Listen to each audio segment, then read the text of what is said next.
ప్రియమైన శ్రోతలారా, జీవిత పాఠాలు అనే పోడ్కాస్ట్కి మీ అందరినీ ಸ್ವಾಗತಿస్తున్నాను. ನಾವು ಪ್ರತಿದಿನ ಅನೇಕ ಜನರನ್ನ ಭೇಟಿ ಆಗ್ತೇವೆ.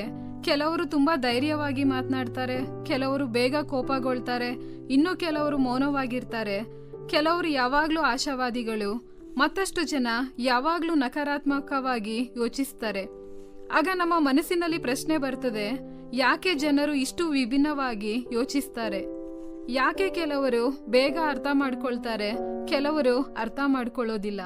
ಯಾಕೆ ಕೆಲವರು ನೋವನ್ನ ಮರೆತು ಮುಂದೆ ಸಾಕ್ತಾರೆ, ಕೆಲವರು ಸಣ್ಣ ವಿಷಯಕ್ಕೂ ಮುರಿದು ಬೀಳ್ತಾರೆ? ಇದಕ್ಕೆ ಉತ್ತರ ಒಂದೇ, ಪ್ರತಿಯೊಬ್ಬರ ಮನೋಭಾವ ಮತ್ತು ವ್ಯಕ್ತಿತ್ವ ವಿಭಿನ್ನವಾಗಿದೆ. ಮನೋಭಾವ ಅಂದ್ರೆ ಕೇವಲ ಯೋಚನೆ ಅಲ್ಲ, ಅದು ನಮ್ಮ ಅನುಭವ, ಪರಿಸ್ಥಿತಿ, ನೋವು, ಬೆಳೆದು ಬಂದ ವಾತಾವರಣ ಮತ್ತು ಜೀವನದ ದೃಷ್ಟಿಕೋನ.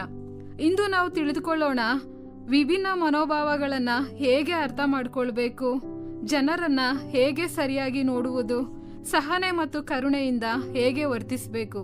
ಫ್ರೆಂಡ್ಸ್, ಮೊದಲನೇದಾಗಿ ಮನೋಭಾವ ಅಂದ್ರೆ ಏನು? ಮನೋಭಾವ ಅಂದ್ರೆ ಒಬ್ಬ ವ್ಯಕ್ತಿ ಜೀವನವನ್ನ ನೋಡುವಂತ ದೃಷ್ಟಿ. ಒಬ್ಬ ಸಮಸ್ಯೆಯನ್ನ ನೋಡಿ ಇದು ಸಾಧ್ಯವಿಲ್ಲ ಅಂತ ಯೋಚಿಸ್ತಾನೆ, ಮತ್ತೊಬ್ಬ ನಾನ್ ಪ್ರಯತ್ನಿಸ್ತೇನೆ ಅಂತ ಯೋಚಿಸ್ತಾನೆ. ಪರಿಸ್ಥಿತಿ ಒಂದೇ, ಆದ್ರೆ ಮನೋಭಾವ ಬೇರೆ. ಎರಡನೇದಾಗಿ ಜನರ ಮನೋಭಾವ ಯಾಕೆ ಬೇರೆ ಆಗ್ತದೆ? ಬೆಳೆದು ಬಂದಂತ ಪರಿಸರ. ಒಂದು ಮಗು ಪ್ರೀತಿಯಲ್ಲಿ ಬೆಳೆದ್ರೆ ಅದು ಆತ್ಮವಿಶ್ವಾಸದಿಂದ ಬೆಳೀತದೆ. ಆದ್ರೆ ಯಾವಾಗ್ಲೂ ಟೀಕೆಯನ್ನ ಕೇಳ್ತಾ ಬೆಳೆದಂತ ಮಗು ಭಯ ಮತ್ತು ಅನುಮಾನದಿಂದ ಬದುಕಬಹುದು. ಮತ್ತೆ ಜೀವನದ ಅನುಭವಗಳು. ಯಾರಾದ್ರೂ ಜೀವನದಲ್ಲಿ ತುಂಬಾ ಮೋಸನ ಅನುಭವಿಸಿದ್ರೆ ಅವ್ರು ಬೇಗ ಯಾರನ್ನೂ ಕೂಡ ನಂಬೋದಿಲ್ಲ. ಮತ್ತೆ ಸೋಲು ಮತ್ತು ಯಶಸ್ಸು.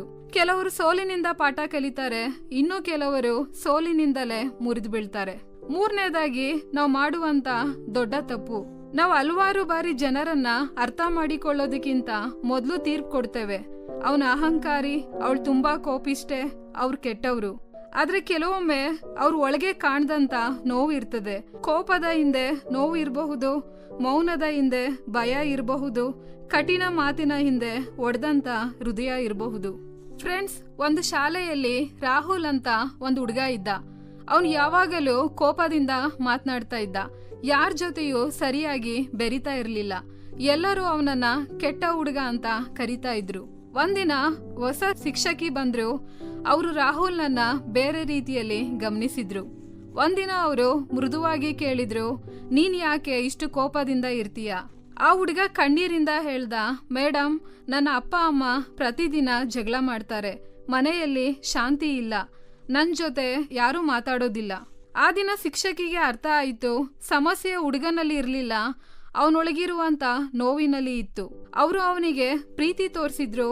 ಸ್ವಲ್ಪ ಸಮಯದ ನಂತರ ರಾಹುಲ್ ಬದಲಾಗತೊಡಗಿದ.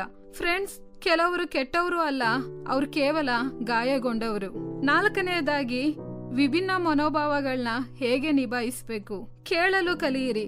ಜನರು ಮಾತನಾಡುವಾಗ ಉತ್ತರ ಕೊಡೋದಕ್ಕಿಂತ ಮೊದಲು ಅರ್ಥ ಮಾಡಿಕೊಳ್ಳಲು ಪ್ರಯತ್ನಿಸಿ. ತಕ್ಷಣ ತೀರ್ಪು ಕೊಡಬೇಡಿ.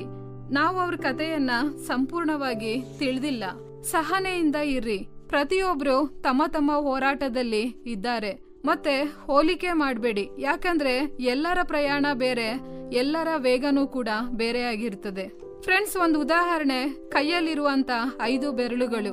ನಮ್ಮ ಕೈಯಲ್ಲಿ 5 ಬೆರಳುಗಳು ಒಂದೇ ರೀತಿ ಅಲ್ಲ. ಒಂದು ಚಿಕ್ಕದು, ಒಂದು ದೊಡ್ಡದು, ಒಂದು ಬಲವಾದದ್ದು. ಆದ್ರೂ ಎಲ್ಲಾ ಬೆರಳುಗಳು ಸೇರಿ ಕೆಲಸ ಮಾಡಿದಾಗ ಮಾತ್ರ ಕೈ ಸಂಪೂರ್ಣವಾಗ್ತದೆ. ಹಾಗೆಯೇ ಸಮಾಜದಲ್ಲೂ ಎಲ್ಲರೂ ಒಂದೇ ರೀತಿಯವರಾಗಬೇಕು ಅಂತ ಅನ್ಕೊಳ್ಳುವಂಥದ್ದು ಬೇಡ. ಯಾಕಂದ್ರೆ ವೈವಿಧ್ಯವಾಗಿರುವಂಥದ್ದೇ ಜೀವನದ ಸೌಂದರ್ಯ. 5ನೇದಾಗಿ, ಒಳ್ಳೆಯ ಮನೋಭಾವವನ್ನ ಹೇಗೆ ಬೆಳೆಸ್ಕೊಳ್ಳುವುದು?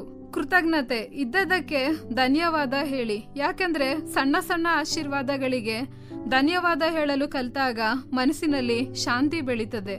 ಕಲಿಯುವಂತ ಮನಸ್ಸು. ನನಗೆಲ್ಲ ಗೊತ್ತು ಅನ್ನುವಂತ ಮನೋಭಾವ ಬೇಡ. ಯಾಕಂದ್ರೆ ಜೀವನದಲ್ಲಿ ಬೆಳೆಯಬೇಕಾದ್ರೆ ಕಲಿಯುವಂತ ಮನಸ್ಸು ಇರಬೇಕು. ಕ್ಷಮೆ. ಹಳೆಯ ನೋವನ್ನ ಹಿಡಿದುಕೊಂಡ್ರೆ ಮನಸ್ಸು ಕಠಿಣವಾಗ್ತದೆ. ಕ್ಷಮೆ ಅಂದ್ರೆ ತಪ್ಪನ್ನ ಸರಿ ಅಂತ ಹೇಳೋದಲ್ಲ, ಅದು ನಮ್ಮ ಹೃದಯವನ್ನ ಕೋಪದ ಬಂಧನದಿಂದ ಬಿಡುಗಡೆ ಮಾಡುವುದು. ಸಕಾರಾತ್ಮಕ ಜನರ ಜೊತೆ ಇರ್ರಿ. ನಮ್ಮ ಸುತ್ತಲಿನ ಜನರು ನಮ್ಮ ಯೋಚನೆಗೆ ಪ್ರಭಾವ ಬೀರ್ತಾರೆ. ನಾವು ಯಾರ ಜೊತೆ ಹೆಚ್ಚು ಸಮಯ ಕಳಿತೀವೋ ಅವ್ರ ಪ್ರಭಾವ ನಿಧಾನವಾಗಿ ನಮ್ಮ ಜೀವನದಲ್ಲೂ ಕಾಣಿಸ್ತದೆ.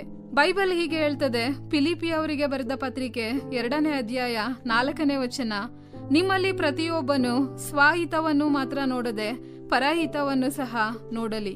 ಫ್ರೆಂಡ್ಸ್, ಕೊನೆಯದಾಗಿ ಪ್ರತಿಯೊಬ್ಬರ ಯೋಚನೆ, ವರ್ತನೆ ಮತ್ತು ಪ್ರತಿಕ್ರಿಯೆ ವಿಭಿನ್ನವಾಗಿರ್ತದೆ. ಅದ್ರ ಹಿಂದೆ ಅವರ ಜೀವನದ ಅನುಭವ, ನೋವು, ಪರಿಸ್ಥಿತಿ ಮತ್ತು ಬೆಳೆದು ಬಂದಂತ ವಾತಾವರಣ ಇರ್ತದೆ. ಆದ್ರಿಂದ ನಾವು ಜನರನ್ನ ಬೇಗ ತೀರ್ಪು ಮಾಡಬಾರ್ದು, ಅವರನ್ನ ಅರ್ಥ ಮಾಡಿಕೊಳ್ಳೋದಕ್ಕೆ ಪ್ರಯತ್ನಿಸ್ಬೇಕು ಮತ್ತು ಕರುಣೆ ಮತ್ತು ಸಹನೆಯೊಂದಿಗೆ ವರ್ತಿಸ್ಬೇಕು. ಯಾಕಂದ್ರೆ ಕೆಲವೊಮ್ಮೆ ಒಂದು ಮೃದುವಾದಂತ ಮಾತು, ಒಂದು ಅರ್ಥ ಮಾಡಿಕೊಳ್ಳುವಂತ ಹೃದಯ, ಒಂದು ಸಹನೆಯ ನಡೆ ಒಬ್ಬರ జీవనವನ್ನೇ బదలాయించಬಹುದು. ఈ కార్యక్రమమును గూర్చి మీ సలహాలు మరియు మీ ప్రార్థనా అవసరతల కొరకు మమ్మను సంప్రదించవలసిన మా ఫోన్ నంబర్ 9480585039 మరియు ఈమెయిల్ ఐడి info@fibaonline.org. మా ఫోన్ నంబర్ మరొకసారి 9480585039. Email ID info@fibaonline.org.